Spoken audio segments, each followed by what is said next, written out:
जब अपने पिता घटोत्कच की मृत्यु का बदला लेने रणभूमि में पहुंचा उसका दूसरा पुत्र। आखिर कौन था घटोत्कच का दूसरा पुत्र जिससे देवता भी परास्त नहीं कर पाए थे। आप देख रहे शिक्षित राजधानी चैनल। तो पहले हमारे चैनल को सब्सक्राइब अवश्य करें और बेल आइकन जरूर दबाएं। साथ ही कमेंट बॉक्स में हर हर महादेव अवश्य लिखिए। महाभारत के एक प्रसिद्ध योद्धा घटोत्कच, जिसके बल का जिक्र महाभारत में अक्सर किया जाता है और उनसे भी शक्तिशाली थे उसके बड़े बेटे यानी बर्बरिक, जिसके युद्ध कौशल और 3 तीर की वजह से भयभीत होकर भगवान श्री कृष्ण को दान में उसका शीश मांगना पड़ा। लेकिन इस परिवार में एक और शूरवीर ने जन्म लिया था जो बेहद ही शक्तिशाली था। हम बात कर रहे हैं महाबली पांडव भीमसेन के पौत्र और घटोत्कच के पुत्र अंजन पर्वा की, जो राक्षस होते हुए भी धर्म के साथ खड़े रहे। महाभारत के युद्ध में अंजन पर्वा ने पांडवों को सहयोग प्रदान किया। वो बेहद ही शक्तिशाली और मायावी थे। अक्सर घटोत्कच का विवाह दीति के पुत्र मुरु की कन्या मौरवी से हुआ था और उन्हें 3 पुत्र प्राप्त हुए थे। उनमें सबसे बड़ा पुत्र सिंह के बालू वाला था, इसलिए उसका नाम बर्बरिक रखा गया। अन्य दूसरा पुत्र अंजन पर्वा था और सबसे छोटा पुत्र मेघवश था। जैसा कि हम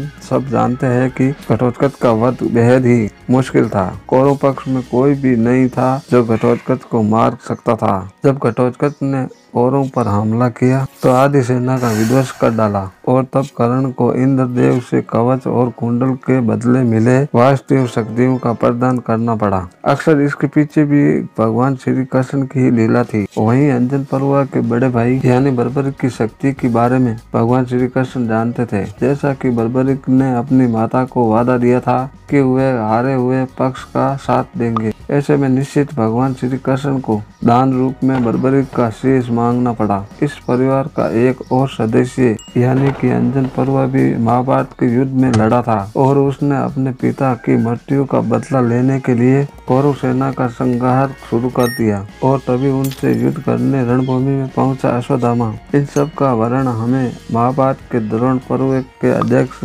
156 में मिलता है। श्लोक 63 से लेकर 99 तक इस बारे में बारीकी से बताया गया है। इसके अनुसार घटोत्कच की मृत्यु की खबर जैसे ही अंजन पर्वा को मिली, उसी समय वह तिलमिला उठा और युद्ध भूमि में जा पहुंचा। अंजन पर्वा सीधे दुर्योधन का वध करने के लिए अपने विशाल काय रथ में आगे बढ़ा, जिसे बड़े बड़े घोड़े खींच रहे थे। और तभी घटोत्कच के तेजस्वी पुत्र अंजन पर्वा ने अपनी ओर आते हुए अश्वत्थामा को देखा और उन्हें उसी प्रकार रोक दिया जैसे गिरिराज हिमालय आदि को रोक देता है। भीमसेन के पुत्र अंजन पर्वा ने उसी समय अश्वत्थामा पर कई सारे बाण छोड़े और उसके बाणों से आच्छादित हुए। अश्वत्थामा मेघ की जलधारा से आवृत मरु पर्वत के समान सुशोभित हो रहा था। रुद्र विष्णु तथा इंद्र के समान पराक्रमी अश्वत्थामा मन में तनिक भी घबराहट नहीं हुई। उसने एक बाण से अंजन पर्वा की ध्वजा काट डाली, फिर 2 बाणों से उसके 2 साथियों को मार डाला और 1 बाण से उसके धनुष को काट डाला और 4 बाणों से उसके चारों घोड़ों को बीच में से फाड़ डाला। तत्पश्चात ही रथहीन हुए राक्षस पुत्र के हाथ से उठे हुए सवरंग बिंदुओं से व्यात घटक को अश्वत्थामा ने एक तीर बाण से मारकर उसके 2 टुकड़े कर दिए और अंजन पर्वा पर भी बाण छोड़ दिया। तब घटोत्कच के पुत्र ने तुरंत ही सोने के आगत में विभूति गदा घुमाकर अश्वत्थामा पर दे मारी और अश्वत्थामा उसी समय रथ से नीचे गिर पड़े। परंतु अश्वत्थामा के बाणों से आहत होकर अंजन पर्वा भी जमीन पर गिर पड़े और तभी अंजन पर्वा ने अपनी मायावी शक्तियों का आह्वान किया। अंजन पर्वा ने तब आकाश में उछलकर प्रलय काल के मेघ की भांति गर्जना करते हुए आकाश में वर्षों की वर्षा आरंभ कर दी। कौरव सेना में हाहाकार मच गया। एक तरफ दुर्योधन भी परेशान था कि जिस तरह घटोत्कच ने तबाही मचाई और उनकी सेना का विध्वंस किया, वैसे ही उसका पुत्र भी ये तबाही मचा रहा है। ये कुछ समय और रणभूमि में रहा तो कौरव सेना पूरी खत्म हो जाएगी और हम युद्ध हार जाएंगे, क्योंकि पांडव से युद्ध करने के लिए हमारे पास सेना ही नहीं बचेगी। तभी आकाश से हो रही वर्षों की वर्षा से दुर्योधन, कर्ण और द्रोणाचार्य सहित कई सारे योद्धा घायल हो गए। लेकिन द्रोण पुत्र ने आकाश में स्थित हुए मायाधारी घटोत्कच कुमार को अपने बाणों द्वारा उसी तरह घायल कर दिया जैसे सूर्य किरणों द्वारा मेघों की घटा को गला देता है। अंजन परुआ ने अपनी सारी मायावी शक्तियों का इस्तेमाल किया, लेकिन सभी मायावी शक्तियों की काट अश्वत्थामा के पास मौजूद थी। तभी गुस्से से भरा हुआ अंजन परुआ नीचे उतरकर अपने स्वर्ण भूषित रथ पर अश्वत्थामा के सामने खड़ा हो गया। उस समय वह तेजस्वी राक्षस पृथ्वी पर खड़े हुए अत्यंत भयंकर कंजलगिरी के समान चल पड़ा। उस समय द्रोण कुमार ने अपने मणि के तेज से मामूली से बाण को भी पशुपता से शस्त्र में तब्दील कर लोहे के कवच धारण करके आए हुए भीमसेन के पौत्र अंजन परुआ को उसी प्रकार मार डाला जैसे भगवान महेश्वर ने अंधकासुर का वध किया था। और इसी प्रकार अंजन परुआ वीर गति को प्राप्त हुए। लेकिन अब आपके मन में एक सवाल तो अवश्य आया होगा। आप सोच रहे होंगे कि आखिर कौरव सेना के सभी महावीर योद्धा ध्वस्त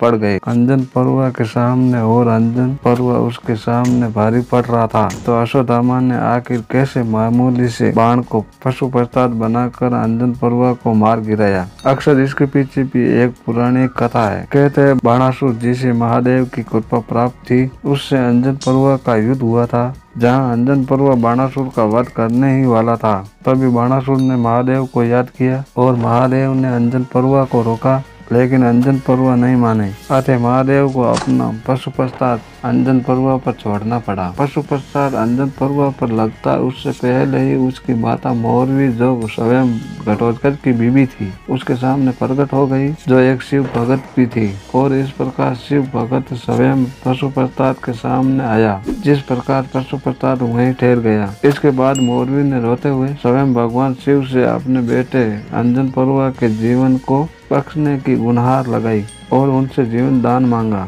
भगवान महादेव को भी ना चाहते हुए भी अंजन परुआ को जीवन दान देना पड़ा। लेकिन जाते जाते महादेव ने अंजन परुआ और मोरवी को एक बात बताई कि भविष्य में कभी भी मेरे किसी भी अंश से युद्ध न करना, क्योंकि अगर ऐसा हुआ तो मेरा पशुपताद पुण्य संग्रह हो जाएगा और मेरे अंश द्वारा तुम्हारे ऊपर छोड़े गए मामूली बाण हो या गदा हो, वे मेरे पशुपताद का रूप लेकर तुम्हारा वध अवश्य कर देंगे। और महाभारत के युद्ध में भी ऐसा ही हुआ। भगवान शिव के रुद्र अंश अवतार यानी अश्वत्थामा द्वारा ही अंजन परुआ का वध हुआ। आपके इस बारे में क्या विचार है? अंजन परुआ को लेकर आप क्या सोचते हैं? कमेंट बॉक्स में हमें अवश्य बताइए। क्या आप भी मानते हैं कि अंजन परुआ बेहद ही महान योद्धा थे? अगर हाँ तो कमेंट बॉक्स में अवश्य लिखिए। अगर आपको हमारी ये खास जानकारी वीडियो अच्छी लगी हो तो इसे लाइक करें, हमारे चैनल को सब्सक्राइब करें और ज्यादा से ज्यादा शेयर भी करें। मिलेंगे अगली बार एक नई खास वीडियो के साथ। तब तक के लिए देखते रहिए शिक्षित राजस्थानी चैनल। नमस्कार।